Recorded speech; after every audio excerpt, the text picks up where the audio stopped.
নমস্কার, নিউজ 20 চ্যানেলে আপনাদের স্বাগত। আপনাদের সঙ্গে রয়েছি আমি কুন্তল। আজকের কিছু বাছাই করা গুরুত্বপূর্ণ খবর শুধুমাত্র আপনাদের জন্য। প্রথমেই দেখে নেব এই মুহূর্তের শিরোনাম এক নজরে। শীত বিদায় নিতে না নিতেই পাল্লা দিয়ে বাড়ছে গরম। আগাম তাপপ্রবাহে সতর্কতা আবহাওয়া দপ্তরে। বছর ঘুরলেই ভোট, আর তাই ভুয়ো ভোটার নিয়ে উত্তাল শাসক বিরোধী।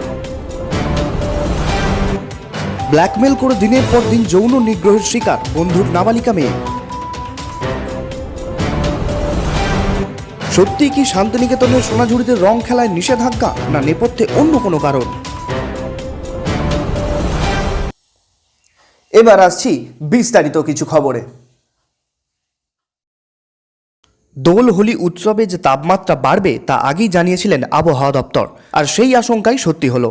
আগামী রবিবার থেকে কয়েকদিন দক্ষিণবঙ্গের একাধিক জেলায় তাপপ্রবাহের সতর্কবার্তা জারি করল আবহাওয়া দপ্তর। পশ্চিম বর্ধমান, বাঁকুড়া, বীরভূম এবং পশ্চিম মেদিনীপুর জেলার কোনো কোনো জায়গায় সর্বোচ্চ তাপমাত্রা 40 ডিগ্রি সেলসিয়াস ছাড়াবে। সৃষ্টি হতে চলেছে তাপপ্রবাহের পরিস্থিতিও।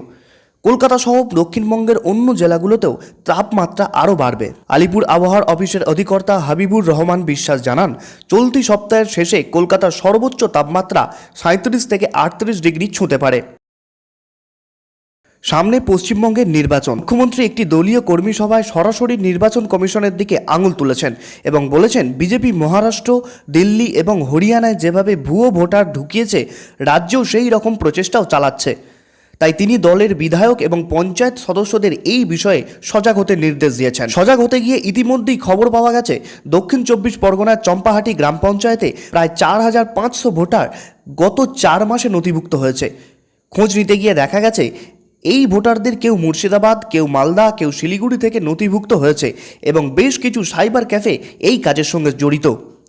প্রশ্ন উঠেছে, কোনো যাচাই না করে কি করে ভোটার তালিকার নাম উঠে এলো এত মানুষের? আদৌ কি এই ভোটারদের কোনো অস্তিত্ব আছে, নাকি পুরোটাই ভুয়ো? বন্ধুর নাবালিকা মেয়েকে 7 বছরের বেশি সময় ধরে জোর করে যৌন নিগ্রহের অভিযোগ উঠেছে। নিগ্রহের ঘটনা ভিডিও রেকর্ড করে রাখে অভিযুক্ত, এমনকি রিলও তৈরি করেছিল সে। যৌন নিগ্রহের ঘটনা প্রকাশ্যে আনলে ওই ভিডিও রিলও ভাইরাল করে দেওয়ার হুমকি দেয় অভিযুক্ত। শেষ পর্যন্ত ওই কিশোরী 3রা মার্চ হরিদেবপুর থানায় অভিযোগ দায়ের করে। মাঝবয়সী অভিযুক্তকে মঙ্গলবার রাতে গ্রেপ্তার করে পুলিশ। জানা গিয়েছে, কিশোরীর বাবার বন্ধু হিসাবে তাদের বাড়িতে যেত অভিযুক্ত। বন্ধুর বাড়িতে নাবালিকাকে আলাদা ঘরে নিয়ে গিয়ে দিনের পর দিন যৌন নির্যাতন চালিয়ে এসেছে। আজকের মতো সংবাদ সম্প্রচার এই পর্যন্ত। আমাদের চ্যানেলটিকে সাবস্ক্রাইব করে পাশে থাকুন। ধন্যবাদ।